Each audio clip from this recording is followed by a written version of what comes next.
ఆ రాత్రి ఆ గదిలో నేనొక్కడినే ఉన్నాను. కానీ ఏదో తెలియని నిశ్శబ్దం నన్ను భయపెడుతుంది.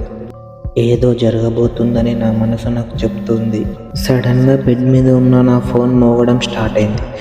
అనుకోకుండా నా ఫోన్ ఆటోమేటిక్గా కదిలింది. దగ్గరికి వెళ్ళి చూస్తే నా ఫోన్ స్క్రీన్ అంతా తడిచిపోయింది. బయట వర్షం లాంటిది ఏం లేదు, కానీ ఈ నీళ్ళు ఎక్కడి నుంచి వచ్చాయి? ఫోన్ దగ్గరికి వెళ్ళాను. నాకు తెలియని భాషలో నాకు మెసేజెస్ వస్తున్నాయి. అసలు ఎవరు? నా పైనుండి నన్ను ఎవరో గమనిస్తున్నట్టు అనిపించింది. నా మీద ఏదో పడుతున్నట్టు అనిపించింది. ఇంతలో నా ఫోన్కు ఒక వాయిస్ మెసేజ్ వచ్చింది. అది చూస్తే నా ముంగట ఎవరో ఉన్నట్టు, నా చేతిని ఎవరో తాకుతున్నట్టు అనిపించింది.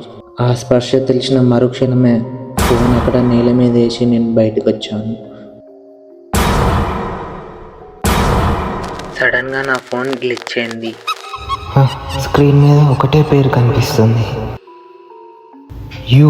నాకు నేనే కాల్ చేస్తున్నానా, లేదా నా రూపంలో ఉన్న మరొకరు నాకు కాల్ చేస్తున్నారా? భయంతో ఫోన్ ఎత్తాను. అంతా చీకటి. ఆ చీకటిలో ఒక వింత ఆకారం ఒక ఫోన్ పట్టుకొని నిలబడి ఉంది. నా ఫోన్ పట్టుకొని నవ్వుతున్నాడు. వాడు ఎవరో కాదు, వాడు అసలు ఆ నీళ్ళ కిందున్న ఆ వింత మనిషి ఎవరు? వాడు నన్నెందుకు టార్గెట్ చేశాడు? తెలుసుకోవాలంటే పార్ట్ 2 వరకు వెయిట్ చేయండి.